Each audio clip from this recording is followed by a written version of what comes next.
because I'm good enough, I'm smart enough, and doggone it, people like me. All right. Hey, what's up, guys? What is up, everybody? We're back up in there like swimwear, man. And this is go. episode 3 of the EuroCrypt multi-streaming with DEADPIT. And JT's a special guest. JT's Thank horror you guys discussion. for the invite. It's a pleasure to be here. Thank you. Yeah, man. Glad to have you on, man. We're going to be talking about some French horror. We're getting a little freaky with the French, man.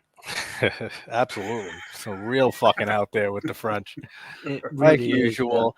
You know, when you think of French extremity horror, the first 4 movies I think that pop to most people's minds are Martyrs, Inside, High Tension, and Frontiers. I would say probably the 4 from the 2000s. Right. Like the big 4 of the French extremity movement. Right. Yeah, it doesn't get... I don't think it's held in high esteem as the others, because High Tension is just a complete masterpiece. It's kind of crazy to me, because if you think about it, I would think Possession would have to be like the first one, like as far as French extremity, you know. Oh, Possession is a masterpiece. Absolutely. But, I mean, I know it's Polish, it's German, it's French, it's it's all co-production all over the place. Yeah. Right, I think you've got to put an Irreversible in there as well. Irreversible is a masterpiece. Irreversible for sure, man. Yeah, Enter the Void is also a masterpiece. That's my favorite Gaspar Noé film. Yeah, I've got that. I've never seen it. Brutal. Yeah, you got to check out Enter the Void. It's a tripped out movie, man.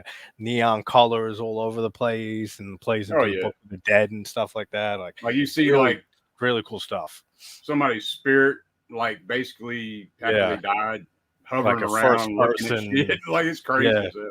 And it's a long one too. It's like close to 3 hours, but it's entertaining and at least visually stunning throughout all of it. Let me catch a chat right quick. See who's in here. We got like 20 people in here. Nice. See, Red, he says, you like the Euro witchcraft movie Vi from 1967? And yes, I do. I love that fucking movie. I've not seen it. I've not seen that one either. It's in the intro. I got clips of it in the intro. Matter of fact, I love that movie. It's I think a lot of other films took from it too. I would say maybe Evil Dead. Maybe Sam Raimi was inspired. One Black Sunday as well. Black Sunday. Black Sunday came before though. Black Sunday I consider with Psycho and Peeping Tom, which you guys just talked about last episode, right? Was it Peeping Tom was one of them? Yeah. But the story was the story is a Russian story that inspired Baba. He was really inspired by it. Right, that's what I'm thinking of then. Yeah. You got JT in here. What's going on, man? What's up, man? What's up, JT? Joseph, the horror guy. What's up, JT? What's happening? How you doing, Joe? Mayor says time to enter the crypt. Yeah, the crypt's open, man. And what's up, the mayor? There ain't no going back. So, Joseph, the horror guy, smash that like button. Yeah, I appreciate it, man. Cheers, man. Got a multi-stream dream going on here, so that's cool. Danny Dundada. I'm kind of wired for sound, y'all. I got a double espresso with a black silk Folgers coffee over here. Man, it's like 4 a.m. Yeah, I think I need one of them. What's up, fellas? Danny Dundada. What's up, man? Yeah, Danny's always supporting, man. He's always asking input on different Italian horror and stuff, man. He's loving it. So, 1980s Betamax. Hey, y'all. What's happening? Also, smash the like button. Appreciate you, man. Got Live Style Rewind. Hey, now. Yeah, Liv. How's it going? How you doing, Liv? Let's see. My birthday is tomorrow. Awesome, dude. A lot of birthdays going on. Joe's birthday is tomorrow. Yeah, September's got a lot of birthdays in our community. My birthday was on the 16th. I think yours was yesterday. Yours was. Mine was yesterday. Right. There's like 5 others too, like throughout this whole month. Let's see. So I want to let y'all know. Okay. Yeah, happy birthday, man. Yeah, man. Happy birthday, man. No, it's only an hour. You guys seen so Incident in a Ghostland? Curious on y'all's thoughts. That's the director of Martyrs, other film, right? Another film of his. I haven't seen it, but I heard not too great things about it. Ooh, like from a Right. friend of mine who is big on, I think it's like Pascal Logia. Is that his name? The director? I think it's Pascal something. Yeah. Okay. A big fan of his as a director, and that was like his letdown film by him. I haven't seen it. I keep seeing it browsing and want to throw it on one of these days. So maybe I'll throw it on one of these days. I think it's one of the better newer. Like when I say newer, it's a few years ago now, but I think it's one of the better slashers of that era. You know. I gotta check it out. But yeah, I'm surprised that I thought that generally got like a good response, but it's definitely worth watching. I got to definitely throw it on because, like I said, there's a handful of films that I haven't seen or haven't seen in forever. That when you're browsing Tubi, you're browsing Amazon or whatever streaming service, I'm looking around and I'm like, I keep seeing this name, I keep seeing this cover, and it keeps like pulling me a bit, and then I skip past it. So one of these days, that'll be one of those ones that gets thrown on. I think you'll like it. Yeah. Joseph says, just rewatched Megan last night. Great horror movie. Arnie Donald. Wait, is that Amy Donald? Amy Donald and as Killer Robot did great. Awesome. Yeah, I just saw an Instagram post today that they announced Megan 2 it's 2.0, the sequel to it. Megan 2.0 is finished filming. So she's talking about the Ghostland film. Was it Incident in Ghostland? I like it quite a bit, but kind of didn't like it the first time. Yeah, it's funny how films do that. Sometimes absolutely takes me sometimes 3 watches. If it's a strong enough film and I keep thinking about it, I'm gonna revisit. So I was like that with one of the films tonight. But didn't you interview her, JT? You interviewed that girl, didn't you? Amy the girl from Megan. Yeah, I had her on. What year it came out? Last year, early last year when it came out. Yeah, a year or two ago. Yeah. Check that out, man. She was great. I don't know if she's coming back for the second one because I know they didn't announce her. Like back then, they announced the sequel and they announced Allison Williams. They announced McGraw, who plays Katie, the girl, and then they didn't announce Amy, who played Megan. So I don't know if they were expecting her to grow or like if she had a growth spurt or something like that because she was only 11 or 12 when they filmed it. Who knows? I don't know. I was hearing some things though, like there was like somebody, I'm not gonna name names or anything. They were talking about like taking good hard looks in the mirror and shit or something. So I was just like, I was just gonna, put this out there for them, Because I'm good enough, I'm smart enough, and doggone it, people like me. So that's funny. I just had to put it out there. But anyway, I thought he was gonna put some bullying meme up there or something, but no. People who know will know. So that's all that matters. So let's get into it. Yeah. Fascination. We're starting with from '79. Yeah, we're gonna talk about this masterpiece of a film here, Fascination, man. It was fascinating. I mean, that's one decent title. I mean, everybody's fascinated in the film. That's one thing about it. Here's the redemption. I mean, the indicator. My bad. That was just the redemption. I'll tell you, man, I'm amped, dude, on this damn coffee, bro. This is a killer release, though. Indicator kicks ass with these releases. I like that. Yeah, I'm gonna show this off. That looks nice. Bridget LaHaye, man, big fan of her. Oh, she's gorgeous. Check that out. Just everyone, all the naked chicks. But yeah, nice. But yeah, man, it's let me get into it. My bad. Got my hands full. Getting a little jitter, man. Now. I drink so much coffee. I don't that damn double espresso kicked my ass. Let's see. So Fascination, 1979. A thief named Mark runs off with a bag of gold from other thieves and finds refuge in an isolated chateau. He finds 2 beautiful chambermaids who are not frightened by him at all. They act like they are at first and shit. And then they laugh and taunt him, and he's just like, what the fuck and all this shit. Like, but they let him know pretty much he's powerless, like whatever he does and shit. And then there's like this little love triangle going on. One of them's trying to, I don't know if it's a love triangle. She's playing games with him, Bridget LaHaye's character. And the other one gets super jealous, and I don't know, man. It's a crazy ass flick though. But what's y'all's first impressions of this one? there's a lot of visuals going on. There's not much of a plot to it, but basically, like I said, the thief stole some money. He's getting away from some other thieves he screwed over, and yeah, these two chicks, man, super hot chicks. You want to go for it, JT? Give your thoughts. Yeah, sure. I mean, I'm happy we're starting with this one because this is the one that worked the least for me. This is also the only one that I haven't seen before. Right. Now, this is a very, I would say, even avant-garde-ish, very artsy, erotic film. Yeah. So all the lesbian scenes, the naked chicks, and they're gorgeous, the actresses in this movie, all that's fine. There was some other cool thing like the scythe scene when she gets the scythe and she kills the two guys. That's cool. Pretty iconic. There were a few other. Yeah, and I've noticed a lot of the artworks have her with the scythe. Right.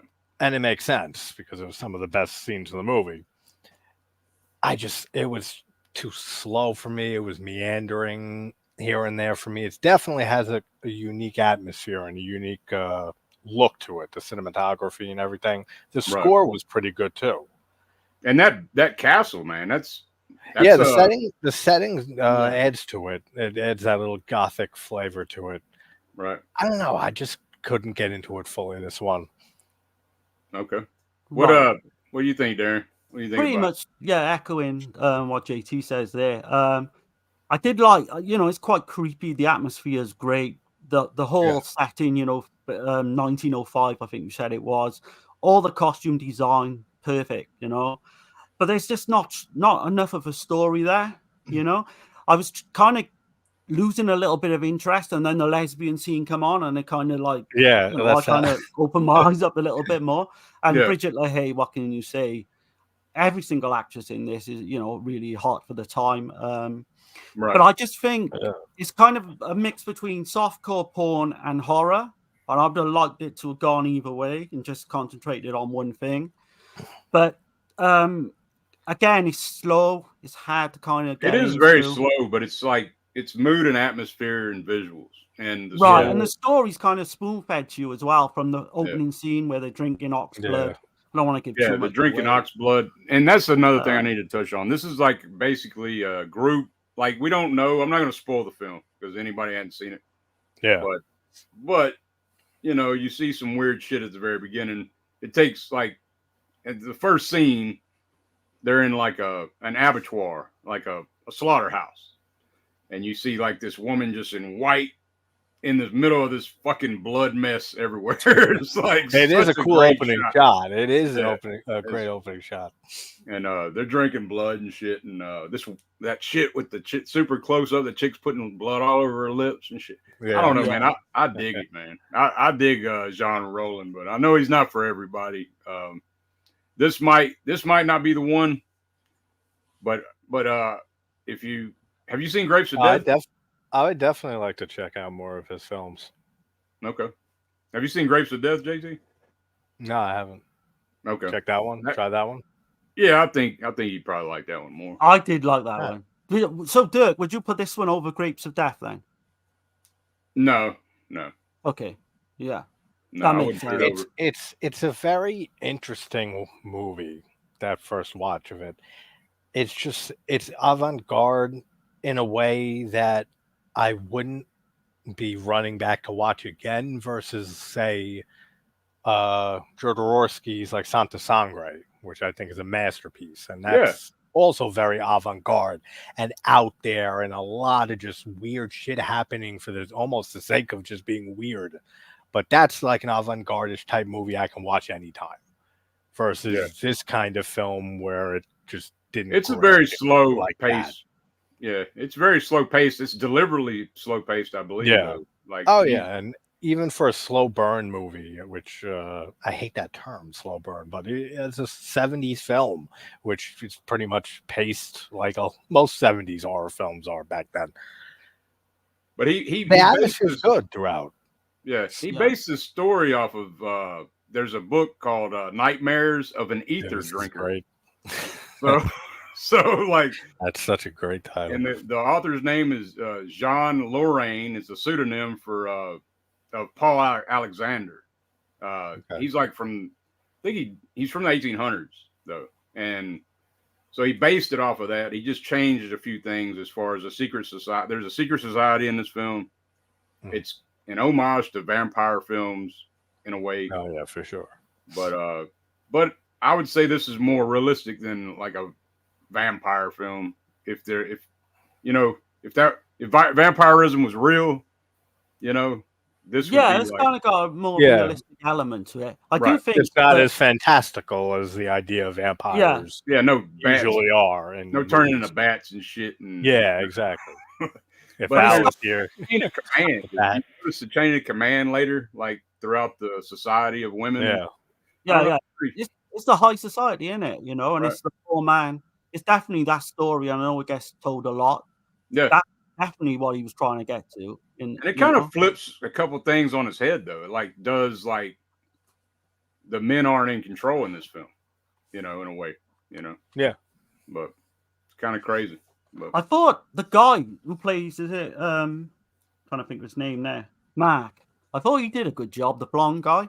Yeah. The lead. I've never seen him before. The performances were all pretty good. I mean, very good at some points. Even if there is a decent amount of cheese to some of the performances, that worked fine for me. The acting, I had no complaints really. Right. Okay. I was going to say then as well, Roland had a constant battle with the producers as well, because they wanted to pretty much up the nudity and all that, and then he wanted to rein it back a little bit. But it was shot in 2 weeks, which don't surprise me. No. Looking at it, makes sense. It didn't have a great distribution either. It did well at film festival, but it didn't. It wasn't backed, So I was reading as well, which is kind of sad. When he died in 2010, and now he's kind of got a bit of a buzz now online. People, it's the same with the Fulci thing. When Fulci died, all these people start coming out. But apparently he died in 2010, and nothing was wrote about him, or he wasn't really known that well, even back 14 years ago, which was quite sad. Because even though it's not my cup of tea, I can still see there's stuff in there that does appeal to me. Definitely. And that's for the visuals and for me, this movie, I'm not watching it for if I'm watching a John Roland film, I'm not watching it for plot and story. I'm watching it for kind of in a way like we watch Argento films and stuff. I was just gonna say Fulci too, like a lot of Fulci and all the it's for visuals and atmosphere. Really, but yeah, man. So I guess we'll get to the rating, man. Well, let me catch the chat right before we rate it. Let me catch got Liv says, let's see. Oh, that's just where I paused. I read that comment already. Okay, what's happening? Scratch Burno, what's happening, man? What's up, man? What's up, buddy? Joseph's the horror guy. That's really funny. Hey guys and dolls, what's happening, Russell? What's up, Russell? Yeah, man. Rotten Pumpkin. What's the DEADPIT drama with Steve? He's been mysteriously absent for a while. What's up, Pumpkin? Yeah, man. I don't know. Ask Steve, dude. I think Steve's deleted all his association with DEADPIT. That's all I know, really. I'll just say talk to Steve. But yeah. What's up, mate? Yeah, man. Stuart Smalley is good enough. Yeah, he surely is, man. Let's see. Honestly, don't know, but still found that little mirror clip delightful. Okay, appreciate it. And I just had to let everybody know, you are good enough. Everybody's good enough. Oh, absolutely. So very positive message. Yeah. So let's see, Russ. Oh yeah, we said that. I know a lot of people talking here. All right, y'all. Everybody gets excited about lesbians. Yes, absolutely. Yeah. Let's see. Big song. Hey, JT, Dirk and Darren, you guys rock. Appreciate you, man. Cheers, man. Up, Russ? You rock, Russell. Let's see. Absolutely. Russ is awesome. He says, love to watch Lesbos. Hell yeah. Let's see. I just subscribed. Awesome. Nice, thanks. Let's see. I'm on my way to 13K. Cool. Awesome. Yeah, it's Awesome. awesome. Yeah. Let's see. Try not to bore everybody. Chris C in here, like David Warbeck, great actor, but sad story on his passing. What's up, Yeah. Chris? Chris, how you doing, Sadly, brother? man. Thanks, friends. There are definitely good, bad days, but all the great people in the community on here make it all worth it. Awesome. Exactly. Absolutely. Yeah. I'm gonna pause the chat for a second, y'all. We got. Well, I'm almost out of today, and never mind. All right, I'm trying to weed through the conversations between people. Sorry. All right. Probably got more comments than we usually get anyway. Yeah, love possession, but not for everyone. Yeah, definitely not. And neither is Fascination. This is not or Frontiers. For everyone. Right. All three of these films aren't for everybody. Yeah. This next one though is so divisive. Oh, this is so up there.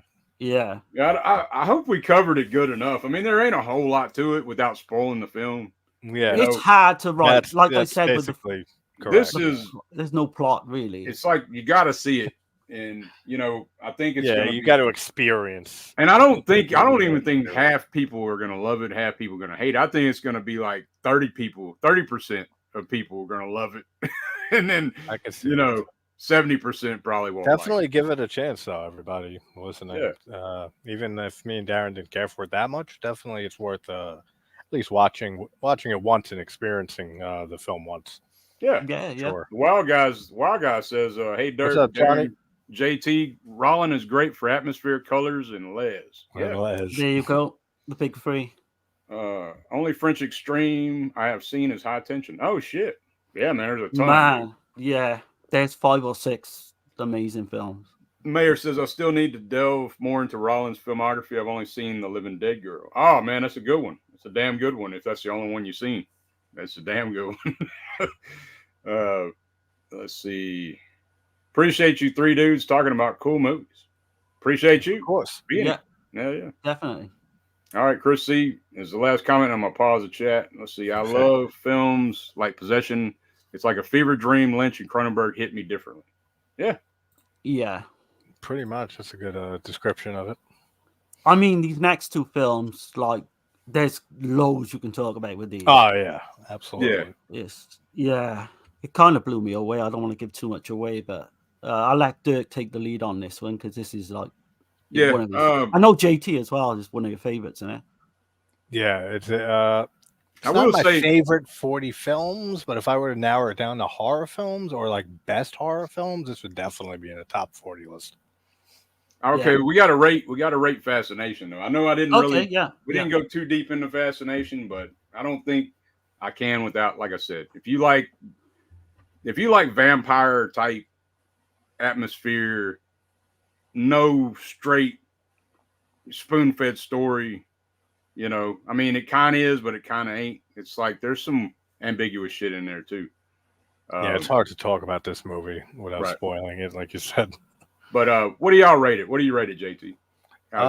I don't really give ratings for movies, like numbers, but I'll just again, basically, great atmosphere, good directing, good acting, lots and lots of nudity, which is great, but not that I'm complaining about the nudity, but it does add and pad the runtime a decent amount in this movie, and there's other parts of it that, like I said, meander a bit here and there, but definitely check it out for anyone who hasn't seen it, because it's definitely an interesting take on the vampire idea in a way, but doing it differently. So it's definitely got some stuff in there that's interesting.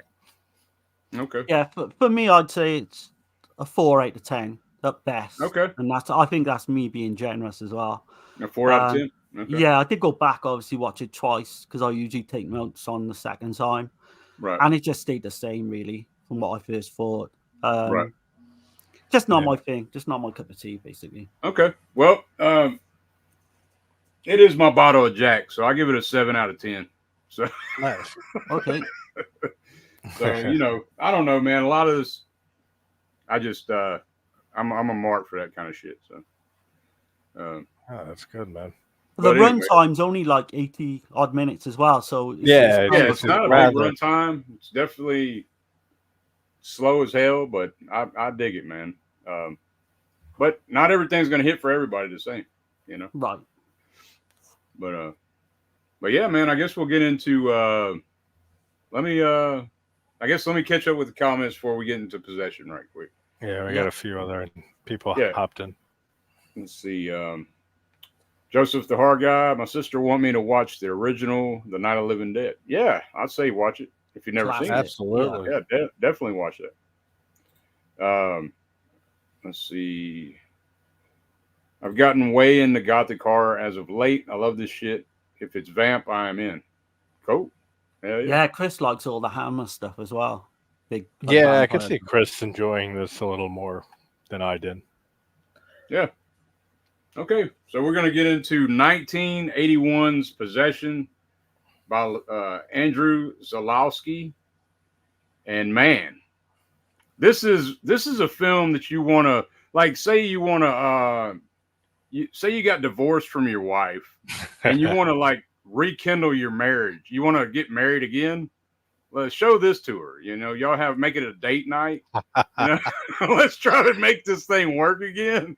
Dude, I say all the time, this is one of the best horror films, or maybe films ever made, depicting relationship and a relationship falling into absolute hell. Yeah. Every way imaginable. I mean, even though it has fantastical elements, which we'll get into, just the arguing and the performances by Isabella Gianni and Sam Neill are man. unbelievable in this film. Like every argument between them feels organic. Everything, they just put their A game into this film, and it shows. Like 100% watching this every single time. And I've seen this film probably 10 times at least. And yeah, probably around there for me. Yeah. Every time I see it, I see different shit in different places, and I'm just like, "What'd she just say?" Like, very what layered. Did you just say? Like, very layered. Yeah, I'm interested to see what Dirk actually makes out of some of the plot points and that. But this was a first time watch for me. I absolutely loved it. I'll be honest with you, the first time I saw it, I had to let it sit with me overnight. Yeah. And I was kind of thinking, that's the type of movie. How do I feel about this? Like, and then I don't know what happened overnight, but I just kept thinking about it. Put it on that second time, and I think like JT said earlier, it's a masterpiece. I can kind of relate as well because I don't want to get into personal stories on here, but I went through something quite similar back in 2000, the year 2000. I had like a four-year-old boy, and I had a really bad breakup. The missus finished with me and all that. So I can really relate to all this. It's just so unique as a horror film. There's nothing ever been remotely like this, film. No, this is definitely psychological horror, abstract fucking drama. It reminds me of Repulsion in a way from Polanski, right? Just in the descent into madness. Except you have Sam Neill also. Like it's not just a woman descending into craziness. You got the two of them descending into their own craziness. Yeah, her madness is like creating madness in him, and it's like madness and reality is blurred together, right? And like, just his performance and the way that his reactions, he throws the chairs in that one scene when they're fighting in the restaurant. They capture all of that perfectly. And I think most of us that have been in at least a relationship and it ended can relate to at least some of the stuff in this movie, and that's what I think makes it so effective. Zalowski, he's going through a horrible divorce too when he was writing this, and like, man, I think the cinematographer is the guy that got with his wife or some shit. I can't remember. Like, I know he wrote it about the divorce. I didn't know that. That's funny if that's true. But yeah, man, it's pretty wild shit, dude. Like, there's lots going on in this film. Because you've got the whole settings in Berlin. It's in West Berlin. You had East and West. It's already, and in 1981, so I guess this was shot in 80, 79, 80. Yeah. So in West Berlin, in that time, they had the wall up. Yeah. So Berlin was divided. So it's a city divided already. So that's the perfect setting for. That's why he chose the setting. The whole, like when he films the scenes in Berlin as well, it just looks cold. It looks bleak. Yep. Yeah. He The captures color that usage is completely great. perfect. The gray throughout all of it. It kind of reminds me of like the Suspiria remake from 2018.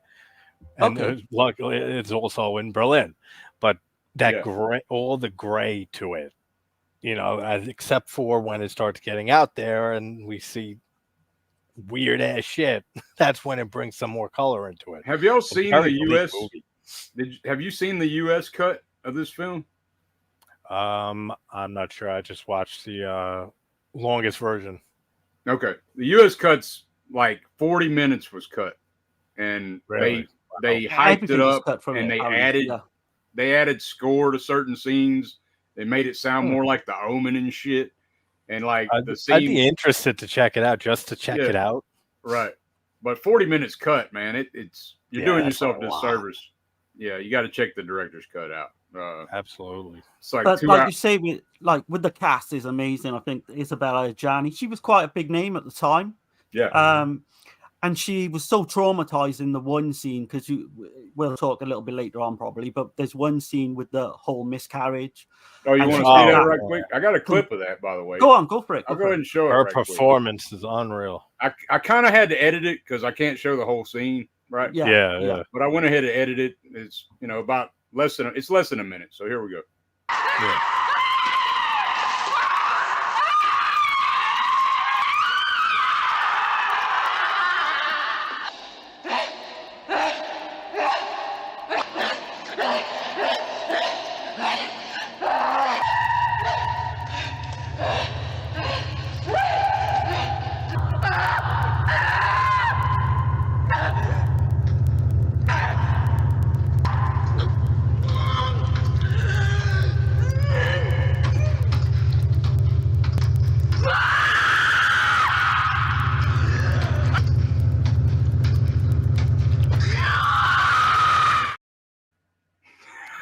Man, her performance is unreal in that. And when that moment, when it comes out, the way she plays that on her face and the reaction, the scream that oh shit, something just came out of her right in that moment.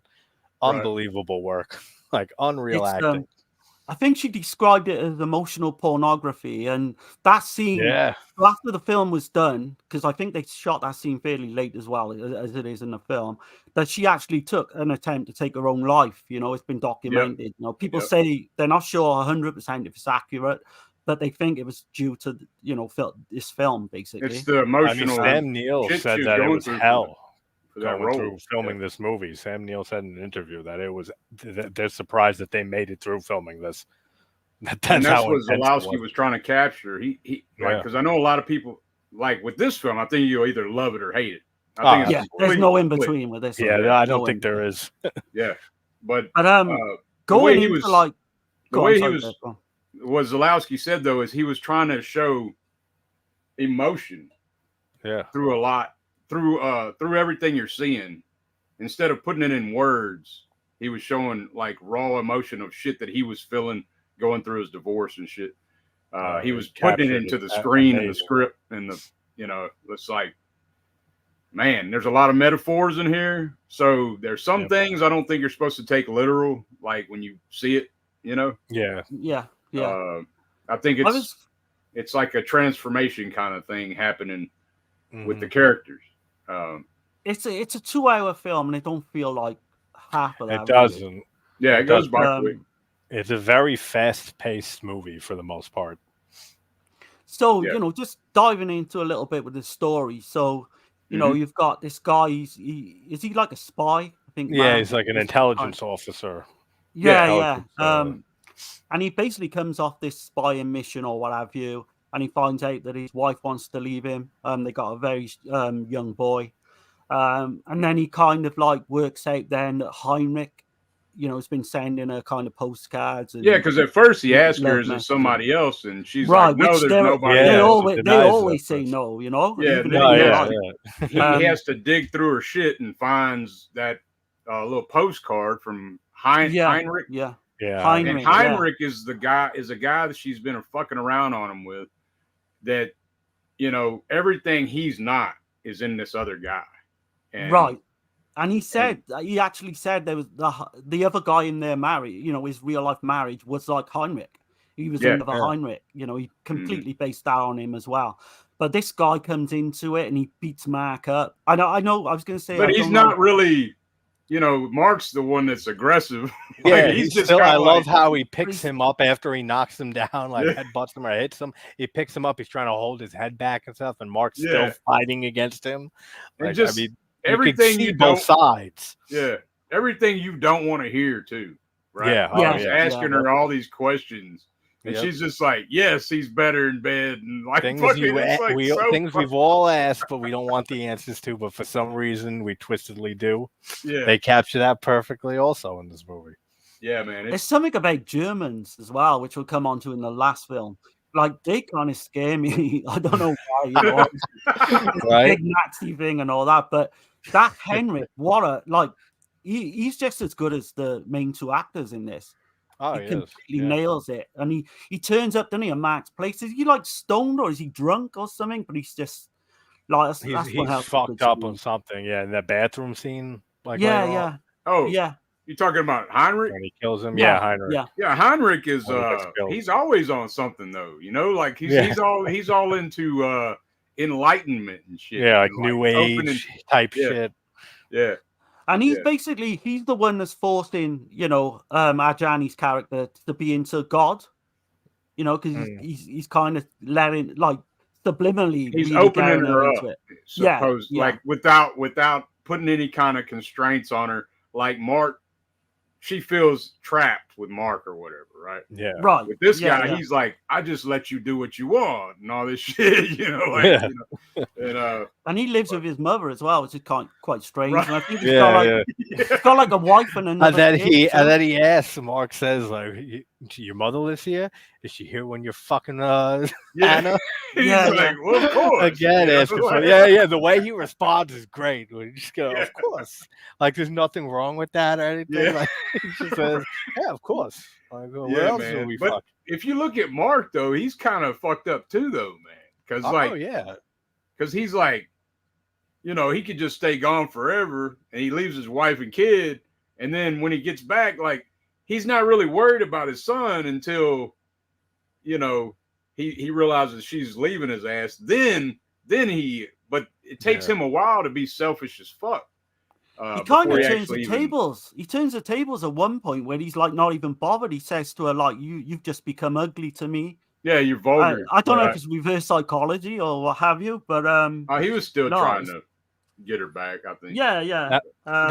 There's a very interesting side story on the making of this movie that ties into a slasher film from the year after this, from '82, with Joe Spinell, Fanatic, or the last horror. Last horror film that they guerrilla shot the last horror film in '81 at the Cannes Film Festival. This movie was being played at the Cannes Film Festival in '81, and Ajani actually was the first actress to win the award for Best Actress in a Horror Film at the Cannes Film Festival. And if you've seen Fanatic, then you know that Janet Bates, the actress Joe Spinell's character, is stalking. She wins the first ever actress, for a horror film, and they were filming it there while Johnny won it for this movie, which I think is very, very interesting. Yeah, she was actually born in Cannes as well, Johnny. Was she? I didn't know that. Yeah, that was kind of strange. I thought when I was looking it up, but you've got it. Like, I don't know how far you want to go in spoiling this, because I don't think unless we don't want to mention you can't really spoil it up until the ending. Yeah, I know. But you've got the whole private investigator as well. All that stuff is great, man. Did y'all see what I asked Darren, like, I was talking to Darren. Sorry, Darren, I didn't mean to cut you off. No, that's fine, man. Go on. Remember I was asking you, I was like, when you watch Possession, I wanted to see if you could see where Clive Barker might have seen something from this film that inspired Hellraiser. I could see that. I could see I didn't. I'm not a big Hellraiser guy anyway. I do like. I'm not either. I haven't seen it. I mean, the first Hellraiser. I'm just saying, like, yeah, there's blatantly something obvious, but of course, it's nothing like this movie. But there's one thing in the movie that's similar, Right, and like I say, with the private detective, and you've got him, and he goes to this, apartment where she's keeping herself in this derelict apartment. Right. All that stuff is so creepy, man. Oh yeah, some of the shots, because some of the you stuff see the later, that second act, the second act, when you it see really that starts apartment's going. all decrepit and shit, and then their apartment is all modern, right? Yeah. Like, so she's like hiding this dark secret. Mm-hmm. That's how I put it. She's hiding this dark secret at this decrepit ass apartment, right? Yeah. And you've got the two private detectives as well. They're both lovers, which is kind of strange as well. They're both gay in a relationship. Yeah, and the that's one goes something you to didn't check see on the often other. Yeah. back then. The director actually said, like, joking aside, he used to say about this film, he used to say, this is where you see a woman fucking an octopus, or my wife fucking an octopus, something like that along those lines. Right. But and again, I don't think that's giving too much away, because I was going to ask a few questions, like, what do you make of this, like, both of you, like, in terms of, I think it's about, it's obviously about the Berlin, it's obviously about his relationship with his wife, but it's about the Berlin Wall as well. It's also about East and West Berlin. And like with the ending, not to spoil anything ending, but you hear stuff in the ending of the movie. But it's also a deeper meaning with him as his personal life. He was kicked out of Poland too. So there's a little bit of that. I've completely just twigged now what you mean about the Hellraiser bit with the ending. I just gathered what you mean there. But the whole ending as well is really strange. It is. I don't think anyone got. Has anyone got like a definitive answer? No, that's the thing. There's a great doppelgangers are definitely a theme in this movie, and it's a great debate, right? Yeah, between fans of the film.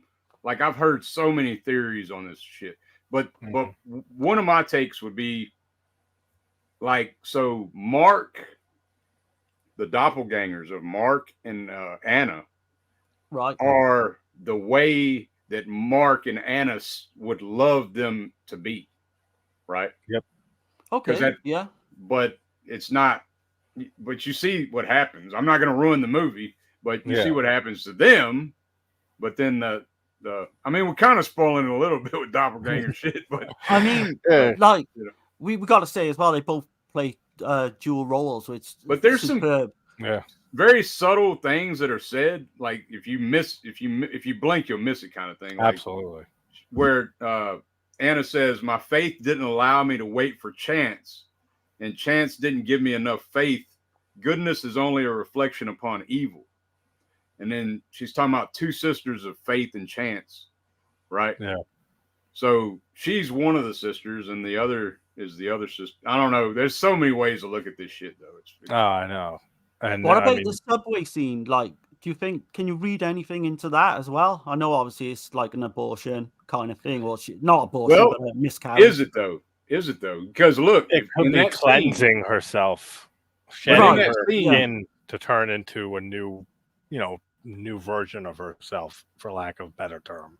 But right after that happens, right after that scene happens, right? You see her, she's talking to Mark.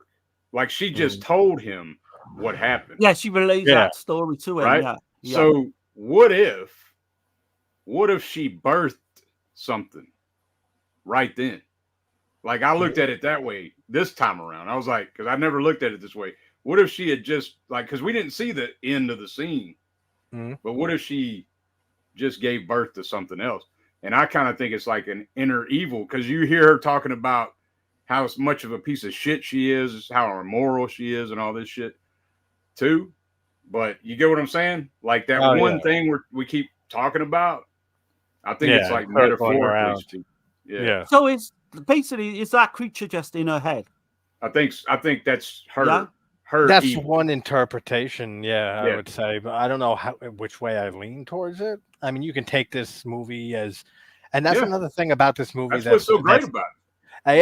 And what's interesting about it too, it's kind of like Takashi Miike's Audition, just in the way that the first act of this movie feels like a different genre. It doesn't feel like a horror. It feels just like a relationship drama. And then the second act, it just turns into something completely different. just like Audition does. So I always draw the little parallel between the two of them. Yeah, definitely, man. It's one that is highly rewatchable. I know I watch it at least once a year. Yeah. At least once a year, I'm watching this film. You find new stuff every single watch. And there's something recently I just found that I didn't see before. The guy with the pink socks, right? I've never seen that shit before. I was like, what's up with the pink socks? Because then you watch it at the very beginning, and they mention a guy with pink socks, and he's sitting at the fucking table with him. Yeah. The guy with the pink socks is sitting at the table with them motherfuckers. That's why I was throwing people off right now. People in the chat that they're like, what is going on? I was completely confused by the whole, because the start of the story with the whole spy, and then that comes into play at the end. Yeah. And then you've got, I won't say what happens, but you've got the son doing something at the end, which I just got no answers for it. But in a good way. I don't think it's the presence of the thing at the front door. Right. Mildly. Yeah. Like if that's like what Dirk was saying with what she gives birth to, if that's like her evil, this is like Mark's, and the presence of that causes that to happen. That's how I've always looked at it. That's disturbing for me. What happens to the boy, man? And you hear the sirens and the bombs. And that's what I was saying earlier about you hear stuff that plays into the whole Berlin, East and West thing and everything going on. Right. Like the apocalypse is right outside the door. Basically, yeah. I know the DEADPIT guys don't like this film at all. I would say if they're if they're watching this now or they watch the stream later, to give this another go. I think Uncle Bill might appreciate it years later, because I know it's been a while for them. I think this is a movie I don't know about that's CK. essential I don't know. to watch multiple times. Yeah, I don't know whether CK would like it, but I think Uncle Bill, from what I can gather, his film taste might really get into this if he gives it another go. Yeah. Let me catch the chat on this, man. Let's see. I paused it again on the wrong thing. Sorry, yo. That's okay. Let's see. Yeah, no problem. Trying to get back to where I was. Possession, like Infinity Pool, sticks in my head forever. Infinity Pool was great. Yeah, I mean, Infinity Pool I liked a lot too. I would put this over it though. I definitely 100%. Repulsion is great. Yeah, and you could compare and she's in The Tenant, by the way. Isabelle Adjani's in The Tenant. Okay, which is Polanski's one of his. I guess it's a sequel to his Apartment trilogy. So yeah. Liv Style says the physicality and Possession is great. The subway scene, it's insane, great. And then later in the movie too, when she's in the apartment with Mark and the hands, how she's just looking at her hands like this and stuff. Dude, she looks fucking insane. And you see moments where something literally looks like it's taken over her. Yeah, right? like she's Yeah, possessed. Absolutely. Chris C says the first Omen took from that scene. I think it took from it, but I think it was more of an homage to it. Yeah, that's what I would say too. Yeah. Because I got instant vibes of Possession. That was the first movie I thought of when I saw that ending. And I thought she did good. That chick doing it. I was like, that was a big homage to Ajani for sure. Wild Wrangler says, Dirk, Possession, what is with the Lovecraft thing? Yeah, that's what we were saying. I think it's a metaphor. I really do think. That's the creature, yeah. I don't think that's a literal.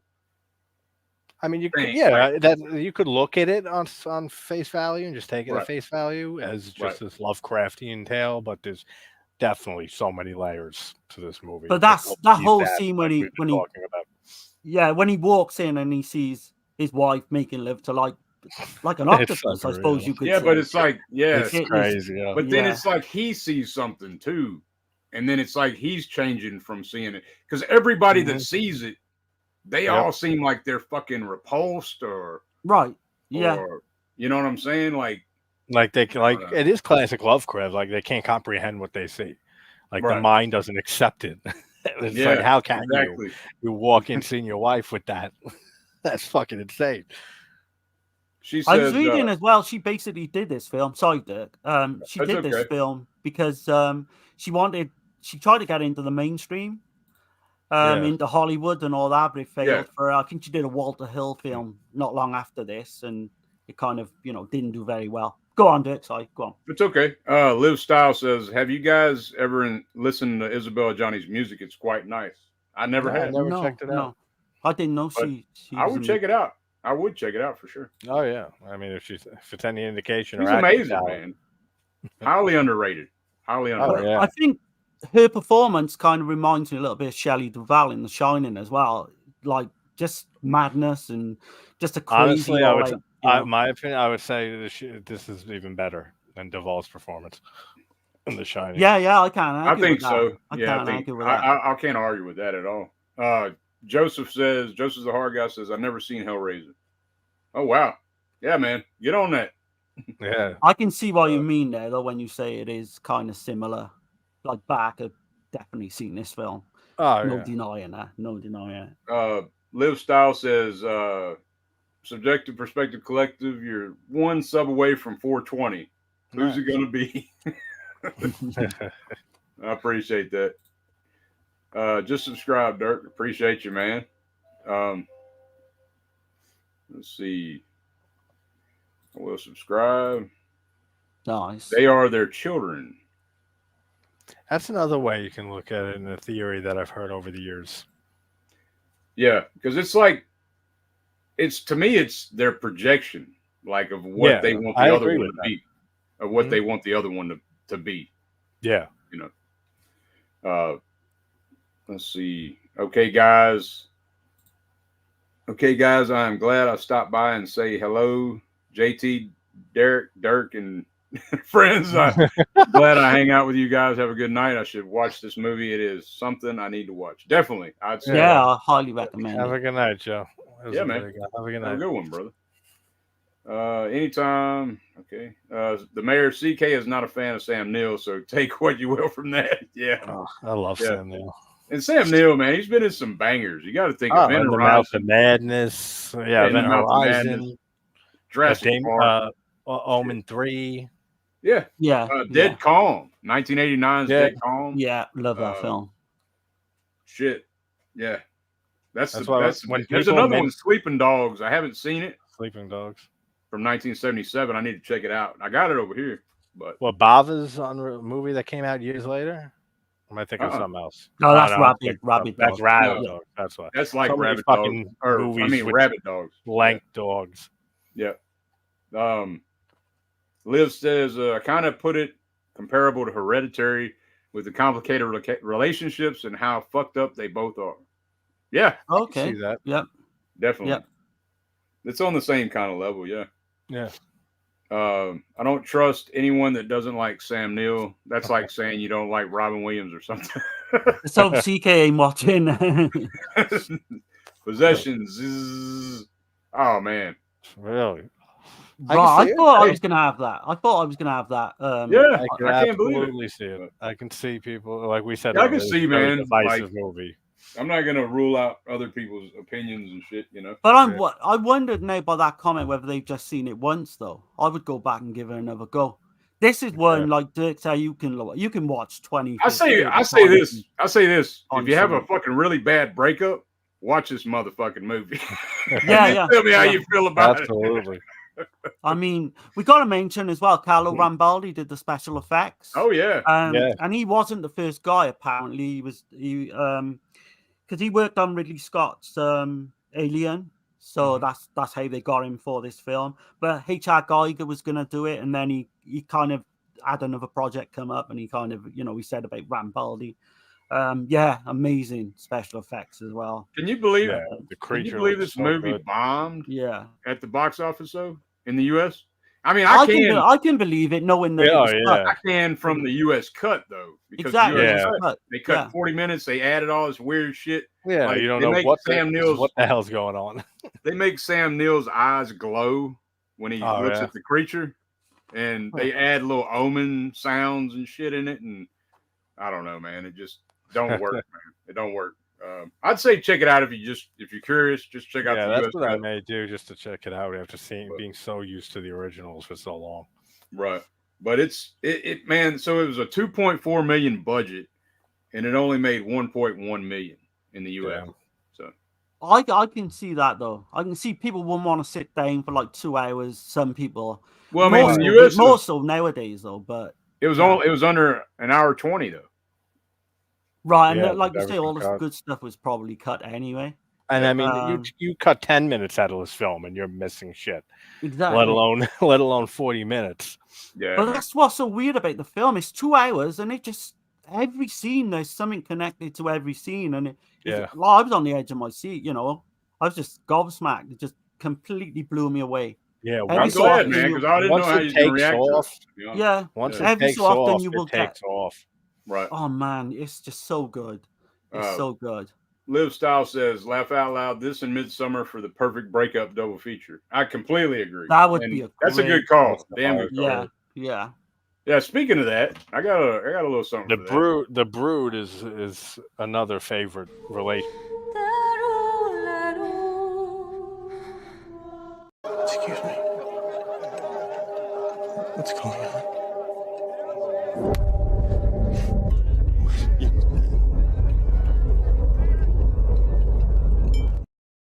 I'm sorry. Sorry about that. What were you saying, man? That's a great scene. The Brood by Cronenberg. Yeah. That would be another top relationship horror for me. The script to The Brood, I think, is absolutely phenomenal. That's my favorite Cronenberg. Okay. I was going to say, I actually think this is better than anything Cronenberg's done. I know I might be in the minority there, but from what I've seen, I can't say that because I can't say that either. I'd have to think about it. And go through his films in my mind. So we were talking about Jean Rollin being avant-garde. This director is very much avant-garde type director. Oh, yeah. You know, like, I mean, look at this film. Like, this is this is not your average. That's another reason why this movie's so divisive, and always will be, because it's just not for everyone. It goes so out there, like further than you can imagine that it goes out there. The first time watching this, right? I know I keep going back to that subway scene, but do you know what his instructions was to Ajani, the director? He basically fuck the air, right? Fuck the air, yeah. I read that. It blows my mind, man. He told her to fuck the air. Yeah. That's what she did. I think that's possibly one of the best scenes I've ever seen in a horror film. I'd put it that high. It's top 10, I'd say. Like, she's just unreal. Like, it's amazing. I hope we're putting this across really well. I think we're putting it across quite well. Yeah. We got McKinney call, and he says, "What up, everybody? Let's rock." Yeah, What's up, man? Oh, buddy. The mayor says, "What Geiger was going to work on Possession?" That really intrigues me. I love Geiger's artwork. I have lots of his art books. Yeah, I could see that definitely, man. Like, that would be killer. Like, oh yeah. Possession is great. One of the most sophisticated horror films ever. Definitely. Yeah. I'm surprised by all the positive comments, because I thought this would be kind of 50-50, but it's gotten a lot more love over the years. As each year goes on, I feel like it's more appreciated. Yeah, I think it wasn't of its time for sure. So what's Lorne think of this then? Does he like this? Because I would imagine this would be I'm sure Lorne loves this movie. I haven't talked to him about it that I remember, but I'm sure he loves it. Lorne would be great to like talk about this film, to see what he like takes out of all the subtext. Yeah. Like that. Says, I found a Midsommar shirt on Temu. It's done with a Norwegian black metal style logo. Need that shirt. Nice. Hell yeah. Man, nice. But yeah, man, there's a lot of different avenues you can go with this one though, man. If you really want That's what makes it such a fun watch. Yeah. If you want to go crazy with it, you can go as crazy as you want to go with it. Yep. Yeah, it's disturbing. There's no other word, man. It's touching a lot of emotional. It's pulling on a lot of emotions. All over. I mean, anyone that's had relationship worries. I can relate. It's something that it does so well. This film is just the relatability to it. Like, anyone could relate to, like I said, any little thing in this movie, at least a few things. Oh, absolutely, and the rewatchability as well. I think you could watch this. What do y'all think about regular? What do y'all think about the little boy though, man? Because he's like, he's kind of like just being used by Mark. Yep. Against he his kind wife. of puts that little smirk on his face when he comes home, and I forget the son's name, but when he finds the son at home alone, and Anna left him. Yeah, he has this shit-eating grin on Mark's face that kind of is like, "I got you, bitch." Like kind of like, you left our son home alone now and just left. Like kind of like you said, like he's using him as leverage against her. Yeah, right. Absolutely. But yeah, man, I guess we'll get into the last film. Do you want to give it a rating? We're gonna give it a rating, though, right? Well, I don't think JT does ratings though, right? Yeah, this one though, since it's a masterpiece, I give it a 10 out of 10. I mean, this okay. That's excellent in every way. All right, Darren, what you got? It's a 9.5 out of 10. I'll be honest with you. I think it's a 10 out of 10 the next time I see it, because I'm gonna get something else out of it. But first time, like I said, I left it go overnight. I wasn't even sure whether I was going to be positive or negative on it, like the first watch, which is weird for me. But yeah, it sat with me. It's a 9.5, but I'll go all out and say it's a 10 probably. Yeah. Okay, man. Well, we got triple 10s on this one. Nice. So that's a 10 for me for sure, man. I'd give it 11 if I could, and I think I can. So you can, man. Yeah, you can give it whatever rating you want. It's like nothing you'll ever see. Anything 10 and above is okay in my book. Sounds good to me.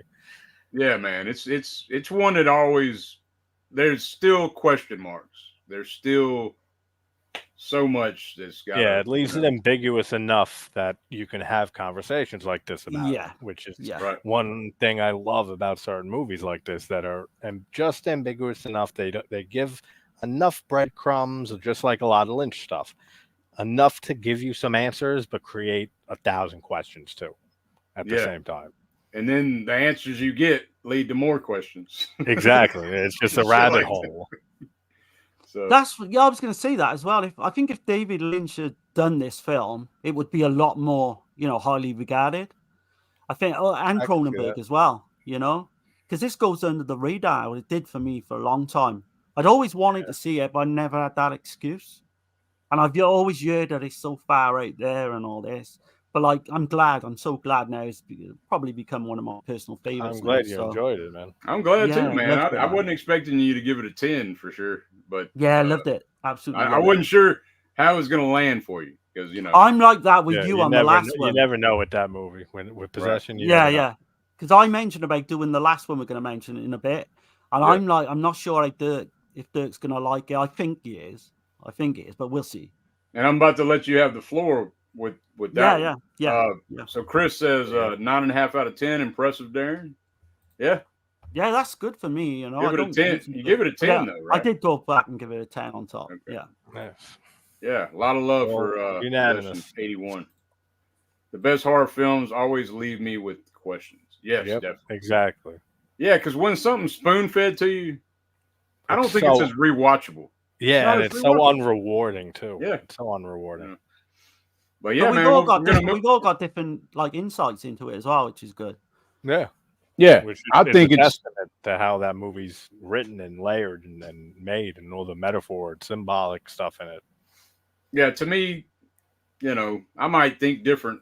5 years from now, I might be like, okay, yeah, that shit was real, and it's all just some weird, crazy Lovecraftian shit. Yeah, you never know where you'll change, like what viewing will change. It's definitely this opinion.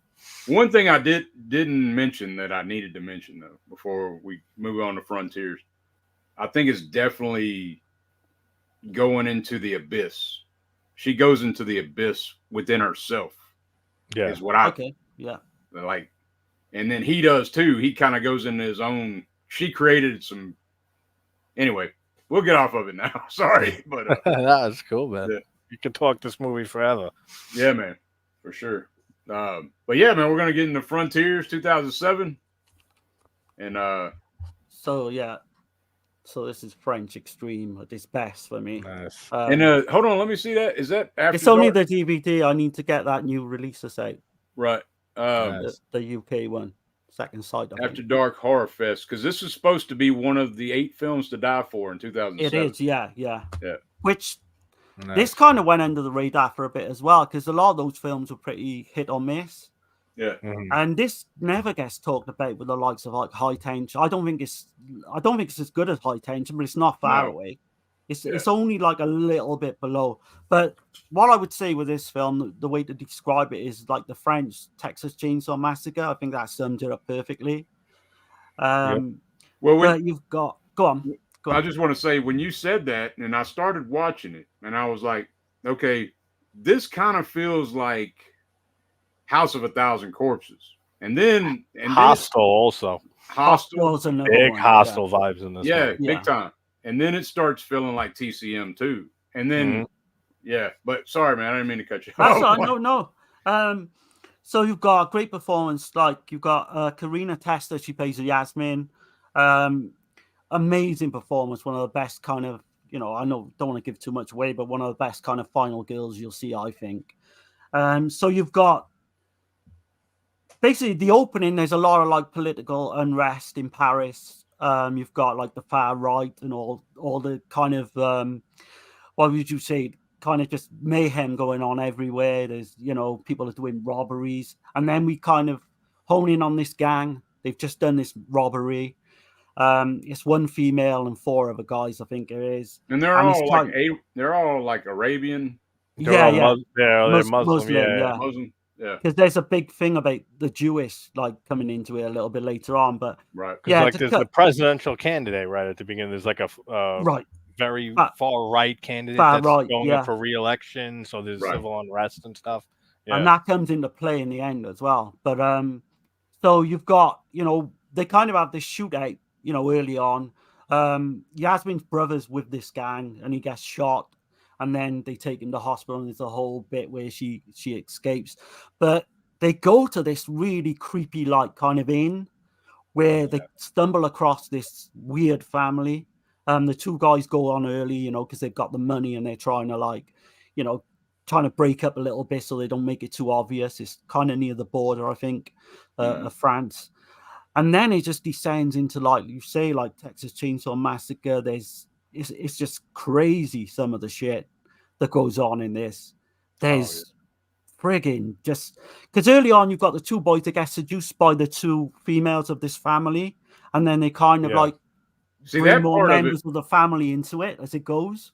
That part of it reminds me of Hostel, but then the lead blonde reminds me of kind of like Sherry Moon kind of character, from Baby out of House of a Thousand. That's why I even mentioned it, The Hostel thing is definitely up there as well, where the guy gets his fingers shot off in one scene as well. And and the Achilles tendon, which great. Yeah. The effects are fantastic in this movie. Yeah. Oh god, absolutely. It's bloody as shit. Really. So basically, Yasmin's pregnant as well. She's kind of had a breakup with her boyfriend. He's part of the gang too. And yeah, there's some great stuff. Like early on, there's a scene where if you're claustrophobic, you will hate this scene, because they're in that tunnel, and then they look round, and then they see like these eyes staring at them, and we don't know at that time what they are, but then we find out later on in the film why that is, and it's fucking blows my mind. And that kind of remind me, that part of it too, it's like they've taken things from different films. Like, so that part of it reminded me of The Descent, the people under the stairs. Okay, yeah. Okay, I can see that too. And The Descent, I could see some aspects of that too. Yeah. It's several films. I think it's kind of, I ain't gonna say ripped off, but it's definitely took some inspiration for sure from a lot of the movies we mentioned. This come out the same year as them, and I think was Inside the same year. I think Inside was maybe a year later. Inside was 2007 too. Yeah. Okay, so so you've got 3 bangers there straight away. The whole thing with the family as well, like each character in the family just get more and more kind of weird as it goes. I don't know how far you want to go with the spoilers in this. With the, it's up to you. I'm gonna leave it up to you. I might as well. If people don't want to hear You want to just spoil it? tune out. Yeah, I would say. All right. Well, let me cool do the either thing way. and do the thing. You know what I'm talking about? As long as you're all happy with that. No, I'm Yeah, fine. Yeah, I'm I'm good with fine.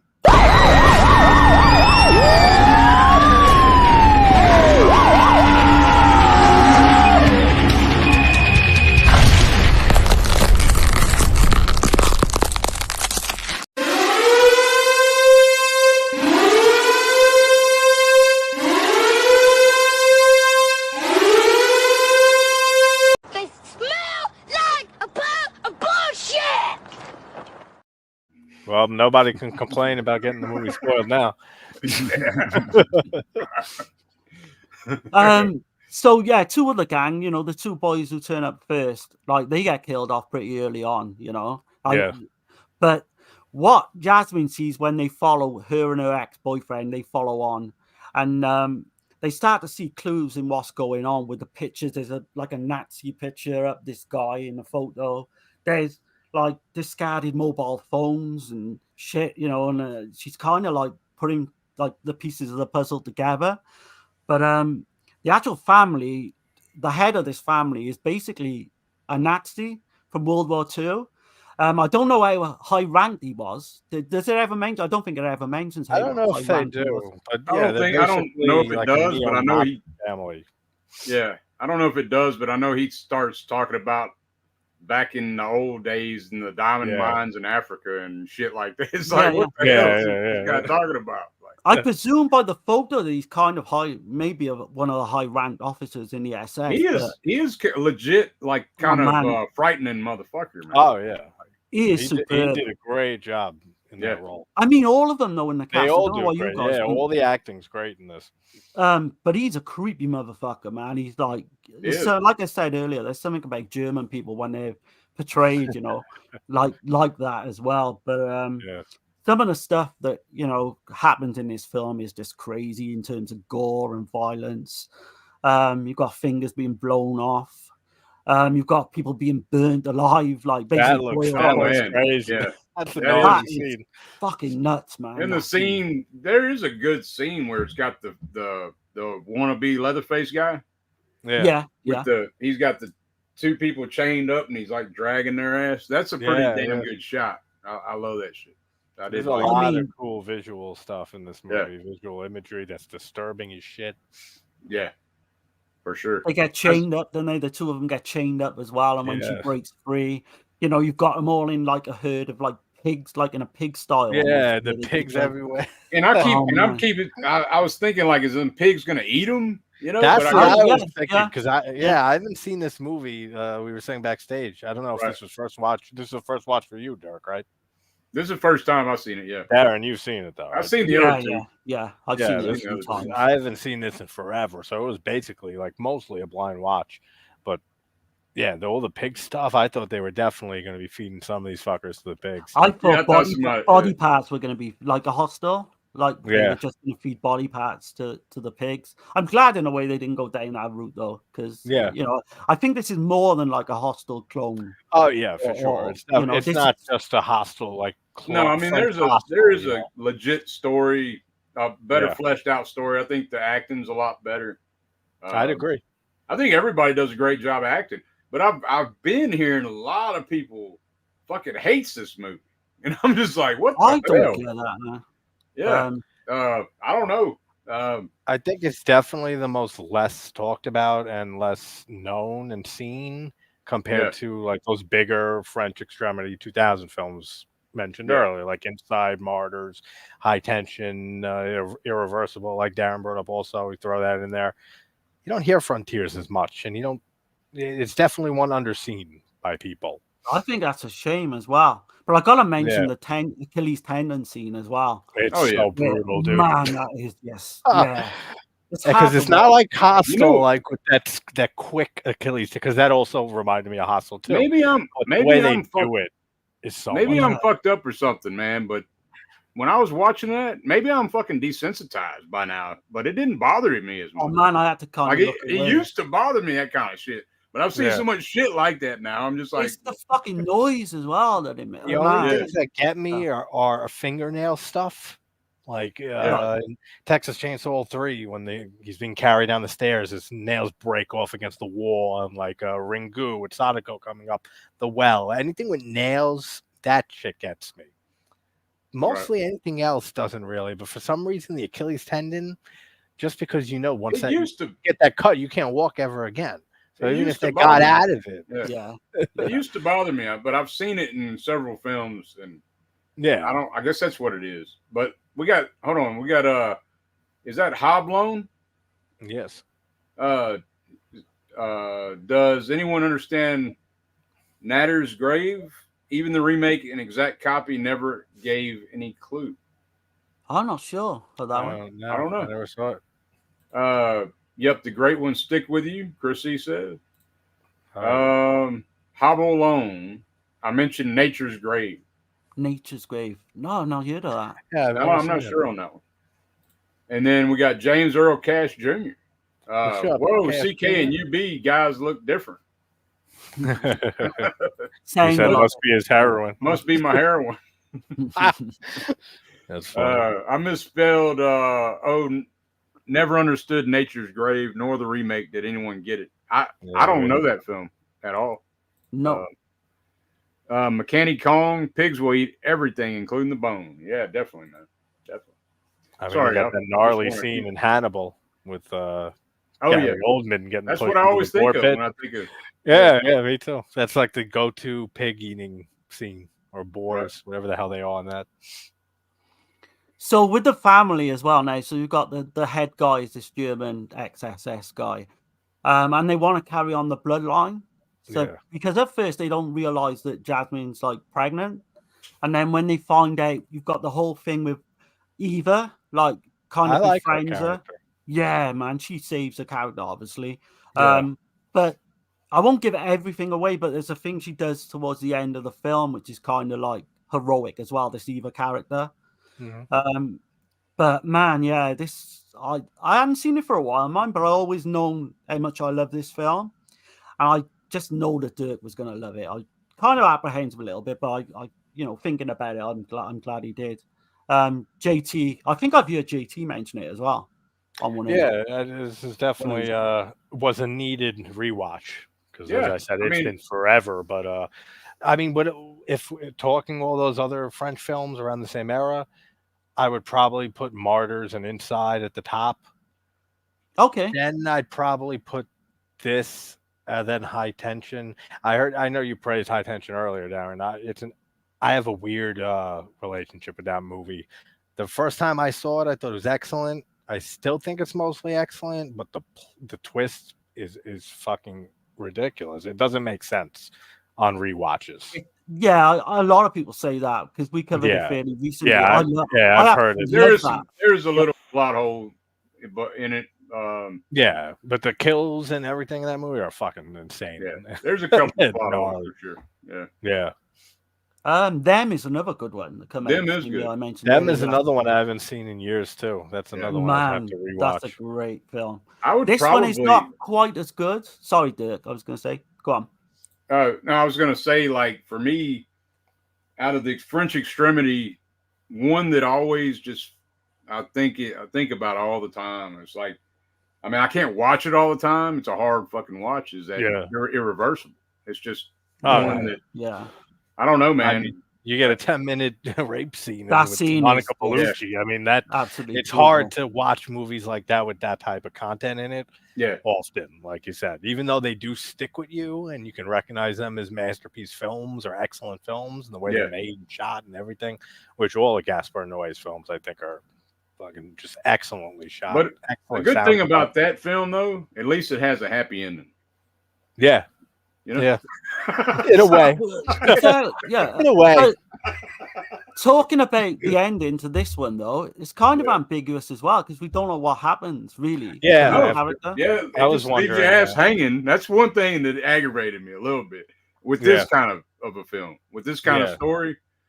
It kind of just You've got the whole French president as well being announced on the radio when she's driving off. that he won. Because- Then But is she getting arrested Yeah, what she that's This what is I what don't I'm know. saying. Yeah, we Yeah. don't know. That's what I'm saying. Is she getting arrested for all her crimes, or was it like? Well, it's obviously self-defense, but yeah, Yeah. it keeps it open, which I like. Unless do they know Um, about the robbery, the initial robbery, and that's what they're exactly. arresting Yeah. her for? So You know, like they don't make any of that clear. yeah, yeah. Um, I mean, yeah, it's definitely a Texas Chainsaw clone, but it's in a good way. It's one of the best, I think. I think Certainly, I think it's most modern. it's You know. it's a mixed mash of several though. Like I Yeah. definitely see a lot of TCM in it. I'd say PCM, probably Hostel would I think would be the two House of a biggest Thousand, ones. And yeah, House, Yeah, House of a yeah. Thousand Corpses. Those three I would Descent. say are the biggest ones that come to mind. The Descent I would see mostly like with the blood when she's just drenched in the blood in certain shots of her. Yeah, That looks very Descent-ish. they do some oversaturation of the blood, Yeah. but I dig it. I I thought it all looks good. Yeah. The Have Saw you guys kill- seen? Have you Saw guys kill seen looks his great. other film, Divide? Divide? Yeah. So he made a French Sounds film familiar. in 2011. I know he made another film called Hitman 2007. Yeah, Hitman. Right. Have you I seen don't that think one? I saw I don't think I saw No. the other one that you mentioned there. Okay. Divide is supposed to be really Divide. good. I'm kind of interested in seeing that now. I haven't seen that one. But she wasn't in a lot. Man, I thought she would have gone on, Karina Testa. I thought she would have gone on to like She's an good. amazing career. Oh Yeah. yeah, She's very pretty good. famous in France, and a lot of her, but if you look through her filmography, it's all French. But she did a Right, film in 2009 called Shadow. It's kind of like an Italian. I have got it, but I don't know too much about it. I think it's kind of got some kind of serial killer or something like that, which I'm interested in now. But yeah, everyone, even right through the cast, even the kind of the brothers and that is really weird. I think they all do a great job, man. How would you rate this though? I know, like, I'm thinking of Dirk. I don't think it's going to be as high as me, but we'll see. So I'll give this one probably a 6.5 out of 10. oh for me. shit! I wasn't expecting that. I thought he was gonna go 8 or 9, man. I was Yeah, gonna no. say if I had to rank it, I'd probably 7 sounds about right. Yeah, 7 for It's- me Oh sounds about shit! right. I just think I don't might know do how it. rewatchable it would be for me. Like once I know what's going to happen, like with I this think one. it's rewatchable because of all the fucking shit that goes on. For I think me, it's it's gonna be rewatchable for me, yeah. But Yeah, it would be maybe like a every 5-year type watch, like Oh, not shit, man. not I- like a too. Yeah, I often don't think I type could watch it every year. Like I don't know. You never Right. know. I mean, Like if I've I've seen it never on the watched- TV, I right. would watch it probably if it's on. I'd Yeah. probably watch it once a year, maybe once every 2 years. Okay. For me, it's a high 9, 8 to 10. I just think it's one of those films that's just gone under the radar. I don't understand the hate though. of it. No, I Like never I've really seen, heard a like lot I of was hate talking for to, it. I was talking to Brian Goes Blue earlier, and he fucking hates it. He fucking, Really? and he usually don't hate movies like that. He did he bought say why he hates it though? he bought that Second Sight release, Yeah, and said, yeah. and he said he sold it immediately. Really? He said but it did didn't he- grab him. He said it didn't didn't grab grab him. It for whatever reason he didn't like it. So I mean, you've got early doors. I like, do you've got get- stuff with the criminals. I think it grabs you straight away. It did me, yeah, and it keeps you on all the stuff at the end with the family and all. That just keeps you. For One me, thing- it just kept me going. Like every scene, I was think not bored or- originality for me is the thing that hurts it for me. Like Oh, it's not original. I'll give you that. right, the Yeah. originality's like always key with me for one thing, and then There's a couple also- of things though original in it though. With what happens with the Eva character, Oh, there yeah, is. sure. It's not. I Just like a complete clone. her whole arc. Eva, I really liked her character and everything. She's she kind did. of kind of like the if you think hero- about the it though, heroine of the film. now that you say that though, she kind of reminds me of it reminds me of the chick from Hills Have Eyes, right? I was going to say that Okay, yeah. there's that- some yep, kind of I can see there that. is like the Hills Have Eyes. Right. Definitely, It's is a like little the bit of an influence. In Greatest this, hit plots from different movies. I don't know. I think that's the only thing that I see where bothers you're me coming about it from. a little bit. But but the criminals and all that is I've not seen that done before. Not that I can think of. I thought it was Yeah. interesting that two of these movies had a criminal or criminals seeking Yeah. refuge somewhere else. Yeah, this yeah, I didn't French, think like, of that. Yeah. Fascination in this. When did the Purge come out? What was it? I want to I'm say not sure. I'm not a 2011, fan of that something whole like that. series. After? Yeah, Probably. after like 3 or I'm 4 not a years fan of the after. Purge films either, but I had Yeah. like now thinking on it, it's kind of had that Purge element, like everything's in chaos and shit in a way. Yeah. Yeah. Except it's always going on in this film. It's an apocalypse type, setting, and I mean, you see inside, you see some turmoil and stuff that's going on in France there also in that film. Yeah. There's it goes back and forth every now and then to like the TV broken, the news showing the unrest going on in like the area around whatever her name is and inside. So I don't know if there was stuff going on in those years in 2000s in France, and I just don't know, and that's why there's a lot. It seems like a lot of these French movies have some political stuff They thrown do. in there. yeah, they got some political things for sure. I mean, Yeah. it kind of stopped though, didn't it? Like late 2010s, this French Extreme, and I don't know why, because they should bring these films back and like updated versions of whatever stories. But yeah, it's kind of sad when you realize there's only 6 or 7 really, and they're all good as well. And I can't really think of too many. There's obviously more, but I can't think of, certainly not like well the known. biggest known, the biggest well-known ones. Yeah, what a movement, man! Such a great movement. Oh yeah, and I think it also plays into a lot of horror fans, at least for me, and I know a lot of others, that you hit a point, especially if you start watching horror movies at a young age, you hit that age and that point where you just seek out the most disturbing movies there are.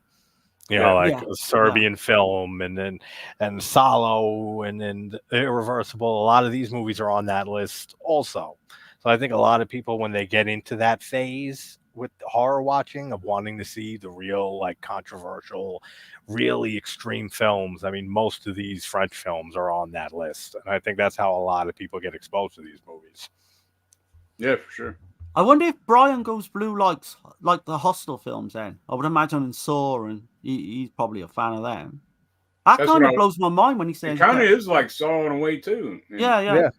It blows my mind when someone says that they didn't. But I've heard it. I'm not expecting them to love it, but I thought, I didn't think I've been hearing it quite a bit from people though. I don't know why. I don't hate it. I don't. That's why I say I'd love to have a conversation with someone, and like I'm not right and they're not wrong, or they're not, So, but I just like to sit down with someone and talk it through. Someone. Yeah, I mean, because at the end of the day, your opinion is the best opinion. So. Yeah. Look at it like that, yeah. But yeah, man. Hell yeah. Was there anything else you want to touch on the Frontiers? Not really. No, just a great rewatch. Brutal film. I forgot how brutal it gets, actually, as it gets into like the third act. Like I was starting to like have things trigger my memory. I think I remember where this goes or this scene happens and stuff, and then it would just go even further than I remembered. And I would say, hey, because I like the first 2 acts of this movie, I was saying to myself, I wonder what I think is the more gory French film, if it would be Inside or Martyrs or High Tension or this. I feel like this one was a little more tame until it got into the third act. Then that's where I said, oh, shit, that's right. Like, this movie gets real fucking out there, real crazy and gory. So, it does have blast of a watch all the way around. It has some believable, like, solid acting, though, in the emotional scenes. I think it's really... There's no, like you say, there's nothing far-fetched about what happens to the characters as well. Everything's logical. The way, I think everything's that's what logical. also makes it effective, too, is that it could happen. Like, this shit could happen. Yeah. You got the Riverman in here. He says, up, hey, Dirk, how goes it? What's up, man? How's it going, man? How you doing, buddy? Yeah, we're just talking these French films, man. We're traveling Europe. So, but yeah, man, this has been great, man. I appreciate you coming on, JT, man. No, thanks so much for the invite, guys. This is great. You got anything coming up on your channel, man? It's been Slasher September all month, so just more slasher movies coming out soon. Reviews on those. Talked to Charles Alexander, Full Moon. I'm going to be having him on probably in October, and Charles Band will be probably coming back on in October also. for the release of their second movie in the pulp noir line they just started. This is Death Streamer, this next one, about this guy who kidnaps people and streams their deaths. Oh, wow. So interesting. And I really liked Quadrant, the first movie in their, this is like a new production line of theirs, like an offshoot of Full Moon that goes more in the pulp noir direction. But Quadrant was very good. That's kind of a big name to have on as well, Charles Band in the horror. It's not my thing, but in the horror community, I had him on last month. It was such a great mind, conversation. Man, awesome. With him. It's awesome. Yeah, great guy. And you gotta get him on to talk about. Get him on and talk about. Or you probably already have Tourist Trap, huh? It came up. It was so hard, man, talking with him because he had like only 20 minutes, 25 he gave and stuff like that. Because he was going around promoting this movie, but every time another movie would come up, I'd be like, shit, man, and looking at the time because I got 10 questions just for that movie alone. So I mean, Chris Alexander was the one who asked me. He's like, Charlie says another movie coming out on October 11th. You want to have him back on? I'm saying to myself, what type of stupid fucking question is that? Like, of course, I'm interested in having him back on. That's awesome. So that'll be that. Also, Jeffrey Reddick, the creator of Final Destination. I've been talking to him, looking like maybe October also for him. So some cool stuff. Cool. That's another cool guy. Yeah. And I think this week, man, we're gonna kind of take a little break for just a little bit, but I'll probably put out like for October, right? We got our month here. Yeah, I got a haul video. I think I'll do. Nice. We are still doing the Lamberto Bava show though. That's going to be probably the next one on Subjective Perspective Collective. Yeah. Do you want to mention the next one on DEADPIT that we're going to do? Yeah, we're going to be doing the next one will be October 5th, the next EuroCrypt, and we're going to have CK on, and we're going to be talking about 3 Spanish horror films. Nice. Do you remember them, Darren? Anguish was one. Yeah. Was Faceless another? I know we talked about it. Faceless and the Faceless I've seen. I don't remember. And I think a Paul Naschy film was it? Damn. One of the werewolf ones, I think. Yeah. Damn it. Yeah, Spanish movies and like Mexican horror and stuff are ones that I gotta dive into a lot more. Right. I'm definitely haven't seen a lot of Mexican horror films, Spanish horror films. Well, Spanish different, but like Mexican particularly. Even though no one said Mexican, but I threw it in there. You've seen Bloody Moon though, yeah? I take. Yeah, I just did a 20-minute deep dive on it actually recently. Yeah, and that was a great rewatch. The kills in that are great. Oh, that's just a fun like Friday the 13th style like rip off, really. But it's very Pieces-esque in some ways. Yeah. I need to get into more Jess Franco, to be honest, but it's the only film that I've seen of his. I guess if you want to hang backstage for a minute, man. Sure. Before, when we get off here. But man, thanks everybody in the chat. Yeah, thanks guys. Going, man. We had a steady about 30 people in here for the most part, man. So that's pretty cool. Yeah, thank you everybody for hanging out. Yeah. No, I just want to thank JT again, man. It's been great. Like, thank you. It's been long overdue as well. So we're gonna have to do some more. And I was gonna say you're welcome back anytime. You know. No, and I know you said you guys too. You said tomorrow you're gonna do something. Yeah, I'm doing Terrifier 2 tomorrow at 7:00 Eastern Standard. If you guys want to hop on at any point, yeah, just let me know. Yeah. But yeah, man, we're gonna get out of here. Thanks again, everybody. Yeah, and, guys, thank you. And I just got a couple of little things just to let everybody know. There's a lot of victims out there, that play the victim, but just remember, because I'm good enough, I'm smart enough, and doggone it, people like me. I just gotta let y'all know that, man. So that's right. Yeah. And hold on, I'm fucking up over here, y'all. So hold on just a second. I mean, if you know, you know. Yeah. But y'all have a good one, man.